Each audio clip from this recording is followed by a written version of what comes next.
और आज का वीडियो बहुत ही इम्पोर्टेंट है क्योंकि आज मैं अपना एक एक्सपीरियंस शेयर कर रहा हूँ आप लोगों के साथ, जो कि जब मेरा वीज़ा फाइल हो रहा था यूके के लिए। सो वीज़ा वीएफएस वीज़ा अपॉइंटमेंट लेने के लिए क्या प्रोसेस होता है और क्या कैसा मेरा एक्सपीरियंस रहा, वो मैं आपके साथ आज शेयर करने वाला हूँ। So watch the video until and. So let's get started. So hello guys and मेरा नाम है अरविंद एंड स्वागत है आपका एक नए वीडियो पे।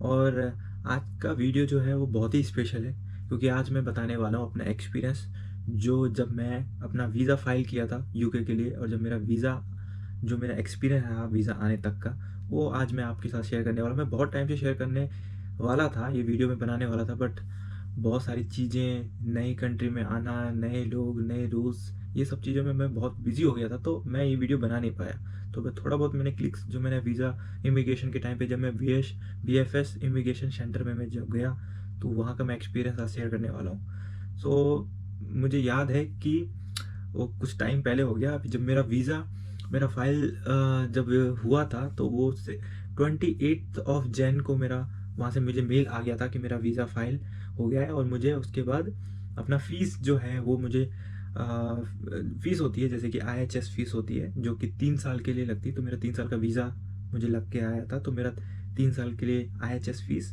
एंड मेरा वीज़ा फ़ीस, सो ये दोनों हमें फ़ीस पे करनी पड़ती है, जो कि गवर्नमेंट को जाती है ये फ़ीस। तो 28 को मुझे मेल आ चुका था कि मेरा वीज़ा फाइल करना है, और उसके बाद मुझे अपना पूरा सबमिशन करने के बाद अपने गवर्नमेंट को ये ऑनलाइन ही होता है, तो वहाँ पे मुझे यूके की गवर्नमेंट से जो वीज़ा एम्बेसी से मुझे फ़ोन आया था, मेल भी आया था। तो मेरे को सब ये अपना कार्ड डिटेल जिसमें हाई अमाउंट होती है, क्योंकि जो आईएचएस की फ़ीस भरनी होती है और वीज़ा फ़ीस भरनी होती है, तो ये छोटी मोटी अमाउंट तो है नहीं कि 10,000 15,000, क्योंकि उसमें ज़्यादा अमाउंट ऑफ फ़ीस लगती है, जो मैं अभी आपको वीडियो में बताऊंगा कि मैंने कितना फ़ीस भरा था।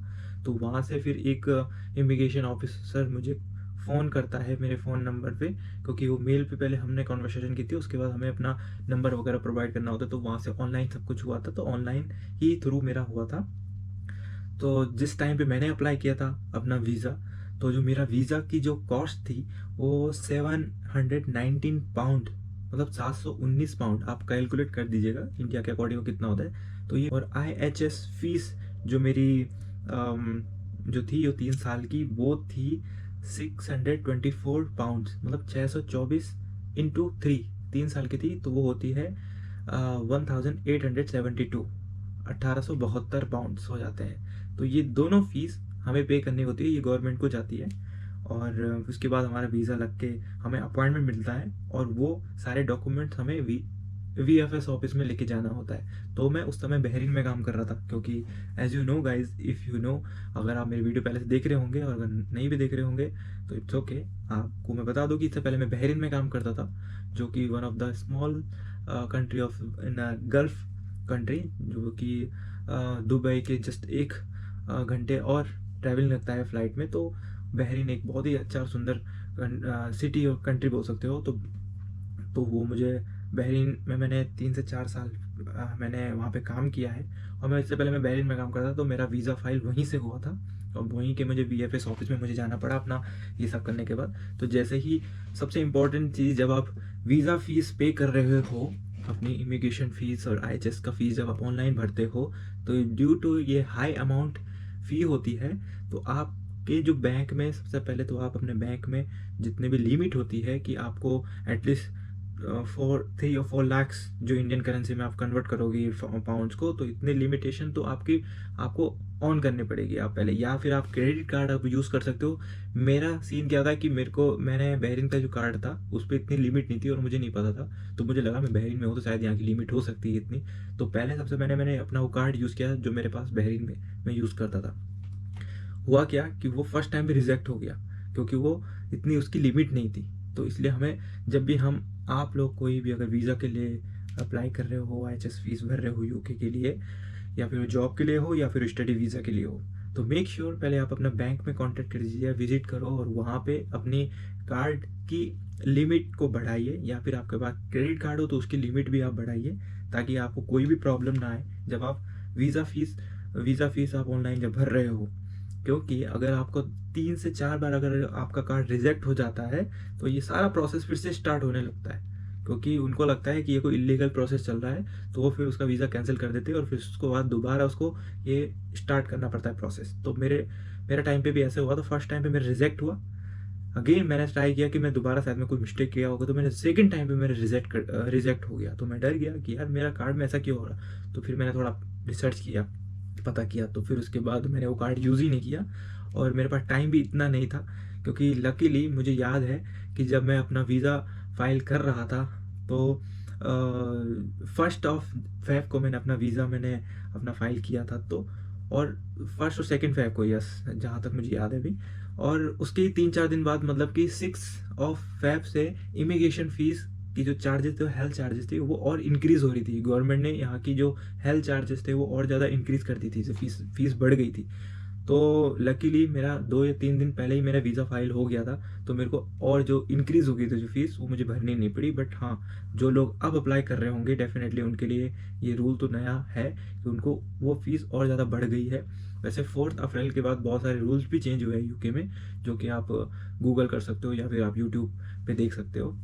अगर मुझे भी कुछ अभी तक तो मतलब काफ़ी रूल चेंज हुए हैं, तो उस टाइम तक तो इतने रूल चेंज नहीं हुए थे, वही पहले के रूल थे। बट हाँ, मैं 3-4 दिन से थोड़ा बच गया कि 6 फेब के बाद अगर मेरा वीज़ा फाइल लगता तो मुझे भी एक्स्ट्रा फीस करनी पड़ती। लेकिन मेरा 1 और 2 फेब में मेरा वीज़ा फाइल हो गया था, तो मैंने क्या किया, जब मेरी लिमिटेशन नहीं थी तो मैंने क्रेडिट कार्ड यूज़ किया, जिसकी लिमिटेशन मैंने बैंक से जाके बढ़वाई के उसमें थी ऑलरेडी लिमिटेशन। बट एक बार फिर भी मैंने बैंक से जाके मैंने पूछा था, उनसे बात किया था और अपना मेक श्योर किया कि मेरी कार्ड डिटेल की लिमिट हो। फिर उसके बाद मैंने मैंने अपना वीज़ा फाइल किया। सॉरी, 1 फेब को मैंने अपना वीज़ा फाइल किया, जो कि मैंने आपको बताया वीज़ा एप्लीकेशन फ़ीस जो 719 पाउंड्स हैं, और IHS की फ़ीस जो 1872 पाउंड्स हैं, जो कि 3 साल का वीज़ा हमें दिलवाती है। उसके बाद वो मुझे सारा डिटेल्स मुझे मेरे मेल पे आ चुके थे यूके के गवर्नमेंट की, जो मैंने ऑनलाइन जो मैंने फ़ीस जमा करने के बाद पूरा पैसा जब पूरा डिडक्ट होने के बाद मुझे मेल आता है, पूरे डॉक्यूमेंट्स, अपना VFS ऑफिस के सारे डॉक्यूमेंट्स। और उसके बाद वो सारे डॉक्यूमेंट्स मैंने VFS ऑफिस लेके गए। VFS ऑफिस, जब मैं बहरीन में काम कर रहा था, तो वहाँ पे हमारा जो VFS ऑफिस था वो डिप्लोमेटिक एरिया में मैं वहाँ गया, क्योंकि एक जगह का नाम है डिप्लोमेटिक एरिया। और वहाँ पे ऑफिस है, वहाँ पे बहुत सारे ऑफिस हैं कि यूके के हैं, कनाडा के हैं, न्यूजीलैंड के हैं, बहुत सारे अलग अलग कंट्री के। तो मेरा यूके का था, तो मैं यूके के ऑफिस में गया। और पहले तो जिस टाइम पे मुझे अपॉइंटमेंट टाइम मिला था, देखिए वो टाइम होता है, तो जैसे मुझे वहाँ पे मुझे टाइम मिला था कि मेरा टाइम था 1 बजे, आफ्टरनून था। तो मैं टाइम से पहले ही वहाँ पहुँच गया था, क्योंकि आपको अगर VFS ऑफिस में अगर जाते हो कभी भी, जो आपकी अपॉइंटमेंट टाइम होती है, तो उसमें वैसे ही लिख रखा होता है कि आप 15 मिनट पहले आप पहुँच जाओ। लेकिन मैं पहले ही वहाँ 1 घंटे पहले ही पहुँच गया। मैंने कहा यार, कोई भी प्रॉब्लम मुझे क्रिएट नहीं करनी, कोई भी नहीं है, तो इंपॉर्टेंट काम है, तो आप हमेशा टाइम से पहले ही पहुँच जाओ, तो वो बेटर होगा। तो बहुत अच्छी धूप भी आ रही थी बाहर, तो मैं थोड़ा वेट करते, और बहुत हवा भी आ रही थी, अच्छी खासी हवा भी चल रही थी और धूप भी आ रही थी, तो मैं थोड़ा धूप सेकने लग गया। और जब मेरा टाइम होने वाला था, तो मैं अंदर गया। उसके बाद ऑफिस में गया। ऑफिस में जाने के बाद वो सिक्योरिटी चेक करते हैं, वो आपके डॉक्यूमेंट देखते हैं कि आपके पास अपॉइंटमेंट है या नहीं है, तभी जाके आपको एंटर मिलती है। आप जो भी गवर्नमेंट की जो आपने IHS फीस और वीज़ा फीस आपने जो फाइल की है ऑनलाइन थ्रू, वो सब आपको मेल पे आ चुके होंगे। उनको सबको प्रिंट आउट निकालना है। प्रिंट आउट निकालने के बाद आपको एक बनानी है। फाइल में वो सब रख के, प्लस अपना ओरिजिनल पासपोर्ट को रख के आपको VFS ऑफिस पहुंचना है। टाइम से पहले पहुंच जाइए, बेटर होगा, क्योंकि वहाँ पे टाइम दे रखा होगा जिस टाइम पे आपका अपॉइंटमेंट होगा। तो मैं टाइम से पहले पहुंच गया था। फिर मैं ऑफिस के अंदर गया, सिक्योरिटी वालों ने मेरा फाइल देखा, मेरा अपॉइंटमेंट देखा कि हाँ मेरा अपॉइंटमेंट है या नहीं है। अगर आपका अपॉइंटमेंट नहीं है तो आपको एंट्री नहीं मिलेगी। तो मेरा अपॉइंटमेंट था, तो मैं अंदर गया, थोड़ा वेटिंग लिस्ट में वेट किया। जैसे मेरा नंबर आया, तो खुद ही वो जो टाइम होता है उनको पता होता है, तो उनकी स्क्रीन में ऑलरेडी आ चुका होता है, तो उन्होंने मेरा नाम फिर अनाउंस किया कि हाँ मिस्टर अरविंद। तो मैं अपना काउंटर जो था उसमें गया, और काउंटर में जा उन्होंने मेरा फिर डॉक्यूमेंट्स थे, उन्होंने मेरे डॉक्यूमेंट जो सारे थे वो डॉक्यूमेंट्स लिए, मेरा ओरिजिनल पासपोर्ट लिया। तो काउंटर से पहले एक टोकन नंबर भी मिलता है, टोकन नंबर मैंने लिया, फिर अपना वेट किया, फिर काउंटर पे गया। देन उन्होंने मेरे डॉक्यूमेंट रखे, मेरा पासपोर्ट उन्होंने देखा, चेक किया, थोड़ा फिर वेट करने के लिए मुझे बोला, वेट किया वहाँ पे। उसके बाद मुझे मतलब वेट करने के बाद एक कैबिन में मुझे लेके गए, जहाँ पे मेरा बायोमेट्रिकल होना था। तो बायोमेट्रिकल मीन्स कि आपके फिंगरप्रिंट वहाँ पे होते हैं और आपके फ़ोटोग्राफ्स लिए जाते हैं और अपने डिजिटल सिग्नेचर वहाँ पे की जाती है, तो वही बायोमेट्रिकल है। तो मेरे फिंगरप्रिंट, फ़ोटोग्राफ्स, सिग्नेचर लिए गए थे और नॉर्मल 1-2 क्वेश्चन पूछे गए थे मुझसे कि हाँ, कि what is your date of birth और व्हाट इज़ योर नेशनैलिटी। बस कुछ भी पूछ सकते हैं, बस बेसिक से डेट ऑफ बर्थ वगैरह मुझे पूछा था, तो मैंने बताया, दैट्स इट। उसके बाद वापस मैं वो अगेन वही काउंटर पे मैं गया जिसमें मैंने सबसे पहले गया था, उस काउंटर में, और उन्होंने फिर मेरा पासपोर्ट वापस दिया, सिग्नेचर लिया मुझे वहाँ पे भी, और प्लस फिर मुझे एक रिसिप्ट दी गई वहाँ पे और मुझे बोला गया कि आपका 1 और 2 वीक्स में आपका जो वीज़ा है, मतलब वो सॉरी, पासपोर्ट मेरा वहीं सबमिट हुआ था, सॉरी, मुझे सिर्फ वहाँ से एक रिसिप्ट दी गई और एक रेफरेंस नंबर दिया गया और बोला गया कि VFS की ऑफिशियल वेबसाइट में आप जाके आप अपना पासपोर्ट को ट्रैक कर सकते हैं, कि जैसे ही आपको नोटिफिकेशन आ जाएगा, मैसेज आ जाएगा और मेल भी आ जाएगा कि जैसे आपका पासपोर्ट रेडी हो गया, स्टैम्प लगने के वीज़ा लगने के बाद, तो आप यहाँ पे आ जाएगा और अपना पासपोर्ट कलेक्ट कर दीजिए, क्योंकि वो पासपोर्ट वहाँ जमा होगा, क्योंकि वहाँ पे वीज़ा स्टैम्प लगनी थी। रिसिप्ट देने के बाद फिर मैं वापस घर चला गया। उसमें मैं 1 फ़ैब को मेरा अपना वीज़ा फाइल लगाया था और 4th फ़ैब को मैं, अब मेरे को अपॉइंटमेंट था, तो मैं 4th में फ़ैब को वहाँ चला गया था और बहुत ही जल्दी, मतलब 2 वीक्स उन्होंने मुझे बोला था, लेकिन विदिन 11 ऑफ फ़ैब को मेरा वीज़ा लग के आ गया था। मेरे को 11 को मुझे मैसेज आ चुका था कि आपका पासपोर्ट रिसीव हो चुका है और you can come to BFS office to collect your passport. So then again मैं सेकेंड 12 और 13 फ़ैब को मैं अगेन मैं BFS ऑफिस गया। ऑफिस जाने के बाद फिर अगेन जो टाइमिंग था, उनको टाइम मेंशन कर रखा था कि 2 बजे से पहले पहले आप आ जाइएगा। वहाँ मैं गया अगेन, मैं अपना VFS का जो मुझे मैसेज आया था और जो मुझे मेल आया था वो मैंने सिक्योरिटी को दिखाया कि मेरे पास मैसेज मेल आया है कि मेरे को ना पासपोर्ट कलेक्ट करना है। अगेन देन मैं अंदर गया ऑफिस में, फिर उसको थोड़ा वेटिंग लिस्ट वेट किया, फिर उसके बाद उन्होंने मेरा नाम जो अनाउंस किया, वो उसके बाद मैं अपना कलेक्ट करने गया। मुझे फिर से वही सीन, फिर उन्होंने मेरा पासपोर्ट मुझे दिया, प्लस मुझे जो एक चीज़ अच्छी लगी कि उन्होंने प्लस मुझे यूके का जो एक सिम कार्ड भी मुझे दिया और बोला गया कि ये सिम कार्ड जब आप यूके पहुंचोगे तो आप लगाओ अपने फ़ोन पे, तो आपका 1 मंथ आपका फ्री रहेगा, क्योंकि उसमें लगाने के बाद सिम कार्ड एंटर करने के बाद मोबाइल पे आपको कुछ अनलिमिटेड जीबीज़ और समथिंग कॉल्स का जो कुछ था, मैं भूल गया वो, लेकिन उन्होंने मुझे सिम कार्ड दिया, जो मुझे अच्छा लगा कि हाँ यार, एक चीज़ तो बहुत इंपॉर्टेंट है, कहीं भी दूसरी जगह नई कंट्री में जा रहे हैं तो फ़ोन कांटेक्ट करना बहुत ही इंपॉर्टेंट है। तो मैंने सोच रखा था कि मैं फ़्लाइट में जब जाऊँगा तो मैं उस समय ही अपना कार्ड लगा दूँगा, अभी लगाने का कोई फ़ायदा नहीं है, क्योंकि अभी से उसका टाइम स्टार्ट हो जाएगा फिर। तो उन्होंने मुझे सिम कार्ड भी दिया प्लस पासपोर्ट दिया।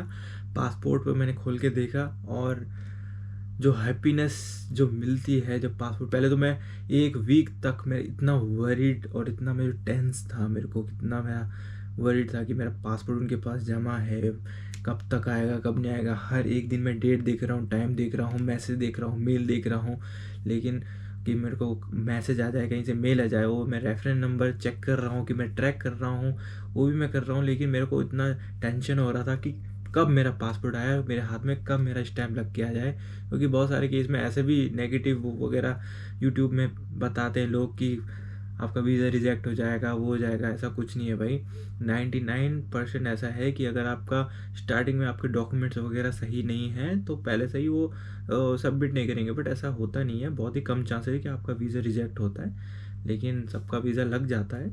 तो बी पॉजिटिव। तो मैं भी थोड़ा नेगेटिव हो रहा था, लेकिन फिर मैं अपने आप को पॉजिटिव बना रहा था कि यार नहीं, सब कुछ ठीक होगा। तो मैं वेट कर रहा था वो 1 हफ्ता जो मेरा गया कि टेंशन में कितना कि कब मेरा पासपोर्ट आएगा। तो जैसे मैं उस दिन मेरे को मैसेज मेल आया तो मेरे को पहले बिलीव नहीं हो रहा था कि यार मैं आया कि सब कुछ ठीक है नहीं है। फिर मैं गया, फिर भी धक धक तो ऐसी हो रही थी दिल में, धक धक कि भाई साहब क्या ही होगा, कि जब मेरे पास पासपोर्ट आएगा तो मैं देखूंगा। सबसे पहले मेरा जब पासपोर्ट रिसीव हुआ तो सबसे पहले पासपोर्ट मैंने खोल के देखा और मेरा जो वीज़ा लग के आया था, स्टैंप लग के आया था, तो मेरी जो खुशी थी वो आप सोच ही सकते हो कि वो किस लेवल की हुई होगी। तो उसके बाद मैंने जो वहाँ पे वीज़ा ऑफिसर जो VFS में थे सबको मैंने थैंक यू, और सबको मैंने बहुत ही हैप्पीली रंग से मैंने थैंक यू उनको बोला कि यार मेरा वीज़ा वगैरह आ गया। और उसके बाद उन्होंने मुझे सिम भी दिया और उसके बाद मैं फिर सिम लेने के बाद अपना पासपोर्ट लेने के बाद फिर मैं नीचे चला गया और उसके बाद मैं दोबारा 5-10-15 मिनट तक तो मैं नीचे रिसेप्शन में बैठा रहा, अपना एक एक डिटेल में देखता रहा अपना पासपोर्ट का कि वीज़ा लग के आया है, क्या लिखा है, डेट मेंशन, अपना नाम वगैरह इंपॉर्टेंट है कि उसमें सब कुछ आपका जो वीज़ा लग के आता है सब कुछ चेक करना होता है, अपना नाम, स्पेलिंग, अपनी डेट ऑफ बर्थ सही है नहीं है, तो वो भी जब इम्पोर्टेंट है। बट मैं उसको 15-20 मिनट तक तो मैं नीचे बैठा रहा, अपने आप को तसल्ली देता रहा कि हाँ भाई सब कुछ ठीक हो गया है। तो उसके बाद आपको मैं दिखा दूँ, जब मेरा वीज़ा लग के आ गया था तो मेरा पासपोर्ट जब मेरे को रिसीव हुआ तो उसके बाद ये मेरा वीज़ा लग के आ गया था, यूके का वीज़ा।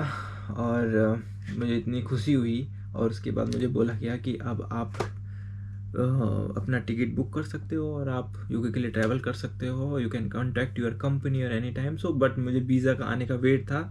उसके बाद जो करंट कंपनी में मैं काम कर रहा था वहाँ मुझे अपना रेजिग्नेशन देना था, तो वीज़ा का वेट कर रहा था। जैसे मुझे आज वीज़ा मिला उसके अगले और दूसरे दिन में मैंने अपने कंपनी से, जहाँ मैं काम कर रहा था बहरीन में, वहाँ मैंने रेजिग्नेशन दे दिया कि ऐसा है कि मेरे को अभी ट्रैवल करना है तो हैव टू रिजाइन। तो 1 मंथ का मैं नोटिस पीरियड पे रहा, अपना दोस्तों के साथ सबको एंजॉय किया, फिर उसके बाद घर गया इंडिया, 8-10 दिन थोड़ा घर पे बिताया, उसके बाद इंडिया से ट्रैवल किया यूके के लिए।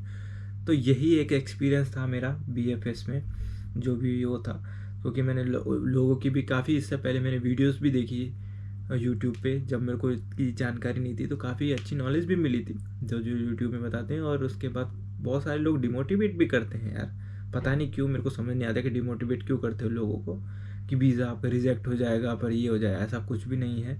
आपके डॉक्यूमेंट्स अगर आप सही आपने लगाए हैं, अपने एक्सपीरियंस सब कुछ सही लगाया है, आपका आइल्स ये सब लगता है, आपका आइल्स लगता है, आपका और आपका आइल्स लगता है, आपके एक्सपीरियंस लेटर लगते हैं, आपके एजुकेशन लेटर लगते हैं, आपका आईडी प्रूफ लगता है। जहाँ पे आप काम करो, मैं बहरीन में था तो वहाँ का मुझे आईडी प्रूफ भी लगा था, प्लस पासपोर्ट लगा था। तो ये सब डॉक्यूमेंट्स आपके फेक नहीं है, सब कुछ ठीक है, तो आपका वीज़ा भी सही सलामत आएगा। सो ये, और जहाँ तक हाँ ये सब हो सकता है क्योंकि मैं बहरीन में था तो मेरा वीज़ा जो आया था वो बहुत जल्दी आ गया था, प्रोसेस भी बहुत ही स्मूथली ढंग से हो गया था, क्योंकि मेरे को कोई ना लाइन लगी पड़ी ना कुछ लगी पड़ी।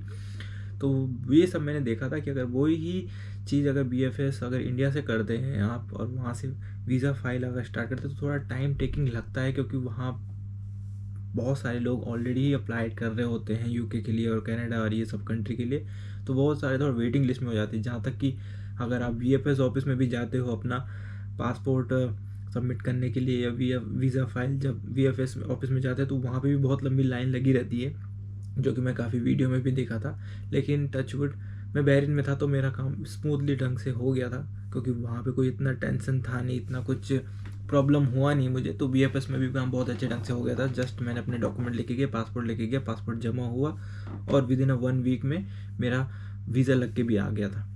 उसके बाद आप देख सकते हो, उसके बाद फिर मैं बस अपना लगा रहा, उसके बाद शॉपिंग, फिर नोटिस पीरियड, फिर घर जाना, घर पे जाके इंडिया में जाके दिल्ली में मैंने बहुत ज़्यादा बहुत चीज़ें शॉपिंग की थी और बहुत चीज़ें मैं सामान भी लेके आया था, क्योंकि डायरेक्ट यूके में आके ही मैं वो सब सामान ले लूँ तो मेरे लिए बहुत ज़्यादा एक्सपेंसिव पड़ जाता। और इसका वीडियो मैं एक दिन ज़रूर बनाऊँगा कि मैं क्या क्या सामान लेके आया था इंडिया से, क्योंकि शायद मेरी वीडियो देख के कोई और भी ये चीज़ें देखे और समझे कि भाई फालतू खर्चा क्यों करना है जब आप बाहर आ रहे हो किसी दूसरी कंट्री में, और क्या चीज़ इंपॉर्टेंट है लेके आना और क्या चीज़ नहीं है इंपॉर्टेंट आपको लेके आना। तो इस चीज़ का वीडियो मैं नेक्स्ट टाइम आपके लिए ज़रूर बनाऊँगा। और आप वही चीज़ लेके आना इंडिया से जो आपको ज़रूरत है। तो एटलीस्ट आपके 1 और 2 मंथ्स, एटलीस्ट 3 मंथ्स, आप मैक्सिमम 2 मंथ्स आपको कुछ खरीदना ना पड़े जब तक आपकी जॉब लगने के बाद आपका सैलरी स्टार्ट नहीं हो जाता है। क्योंकि आने के बाद यहाँ पे जो खरीदोगे ना इंडिया का और यहाँ का मतलब जो यहाँ के जो यहाँ पे जो इतनी महंगाई है वो आपको बहुत ज़्यादा लगेगी स्टार्टिंग में। आप जो भी खरीदने जाओगे मार्केट में तो आप कैलकुलेट करोगे यार ये इतने का, इंडिया में इतने का था, वो ऑटोमेटिकली हो जाता था। और मेरे साथ क्या होता था, क्योंकि मैं इतना टाइम मैं बहरीन में बिताया था तो मैं ऑटोमेटिकली जब मैं यहाँ पे कुछ खरीदता था तो मैं पहले बहरीन का सोचता यार बहरीन में इतने का था, क्योंकि मैं बहरीन में ज़्यादा मैं काम किया तो वहाँ का मुझे आदत लग गई थी जब भी कुछ खरीदते थे यहाँ का मैं जब कुछ खरीदने जाता था तो मैं बहरीन का कैलकुलेशन करता था, फिर मैं इंडिया का कैलकुलेशन करता था कि यार इतना महंगा है इधर, ये है। तो वो जब आप इंडिया से आ रहे हो तो आपको भी ऑटोमेटिकली ऐसे हो जाएगा, कुछ भी खरीद रहे हो तो आप कैलकुलेट करने लग जाते हो इंडिया का कि यार वहाँ इतना महंगा है। लेकिन यहाँ के हिसाब से यहीं की चीज़ें जो बनी है यहाँ की करेंसी के हिसाब से तो महंगा तो होना ही है। इंडिया में सस्ता है क्योंकि वहाँ की करेंसी, वहाँ की इकोनॉमी जो भी है उस हिसाब से है, तो वहाँ वैसा है। लेकिन जब आप इंडिया से आ रहे हो तो उस हिसाब से सामान लेके आओ कि आपका 1-2 महीने तो अच्छे ढंग से चले, कोई प्रॉब्लम ना आए, कुछ फालतू की चीज़ खरीदना ना पड़े। जब आप स्टार्ट कर रहे हो अपनी जॉब और सैलरी आने लगे तो उसके बाद आप खरीदते जाओ बाद में, बट स्टार्टिंग में ऐसा प्रॉब्लम ना आए। तो ये मेरी जर्नी थी यार, बहुत ही वो थी, ऐसी जर्नी थी, मतलब मैं बस 10 मिनट में आपको ये सब अपने जर्नी बता दी, बट मुझे पता था कि वो मैं कैसे मैं कितना फेज कितना टेंशन में था उस समय। हर किसी को होता है यार, हर किसी को टेंशन होती है जब आप वीज़ा फाइल हो, इतना मेहनत कर रहे हो किसी भी कंट्री और अपने ड्रीम पूरा करने की, और इतना मेहनत करने के बाद आप जब किसी चीज़ को वेट करते हो तो शिद्दत से आप जब चाहते हो उस चीज़ को तो वो ज़रूर आपको मिलती है। बस आप अपनी मेहनत में बिलीव रखिएगा, मेहनत करते जाइएगा और आपको ज़रूर सक्सेस मिलेगी। और मेरा तो यही मानना है, क्योंकि मैंने भी यहाँ आने के लिए मैंने बहुत मेहनत की थी, बहुत मैंने पापड़ बेले थे, मैंने बहुत कुछ किया जब मैं बहरीन में था। उसका भी एक्सपीरियंस मैं कभी शेयर करूँगा आपके साथ। मैंने तो ये सब चीज़ें थी, तब जाके काफ़ी मुशक्क़त करने के बाद यहाँ तक आज पहुँचा हूँ, और आगे जाके भी और सक्सेस करेंगे। और आई होप सो आप भी सक्सेस करो अपने लाइफ में, मेहनत करो और अपना अचीव करो जो भी आपका टारगेट है इन योर लाइफ। और जो लोग इन यूके आ रहे हैं और उनको बेस्ट ऑफ लक। और अभी की जो फीस जो है वो बढ़ गई यार, 4 अप्रैल से रूल भी बहुत चेंज हो गए हैं यूके में, पता नहीं क्या क्या हो रहा है रूल वगैरह चेंज, बट हाँ फीस तो डेफिनेटली बढ़ गई है। जो कि अगर आप स्टूडेंट वीज़ा पे भी आ रहे हो और आप अगर वर्क वीज़ा पे भी आ रहे हो तो IHS की फ़ीस बढ़ गई है। लकीली मेरे टाइम पे वो 3-4 दिन का मेरा बच गया, नहीं तो मेरी भी और ज़्यादा मेरी फ़ीस लग जाती। So that's all for today. I hope so आपको वीडियो अच्छा लगा होगा, और आगे भी और ऐसी वीडियो आती रहेगी यार। जो मेरे को एक्सपीरियंस गेन हो रहा है, ये चीज़ जो मैंने वहाँ पे मैंने एक्सपीरियंस किया था वही आपको बताया है, लेकिन यहाँ का भी एक्सपीरियंस आपको शेयर करूँगा। So stay tune, like the video, subscribe the channel and see in the next video. Take care, bye bye.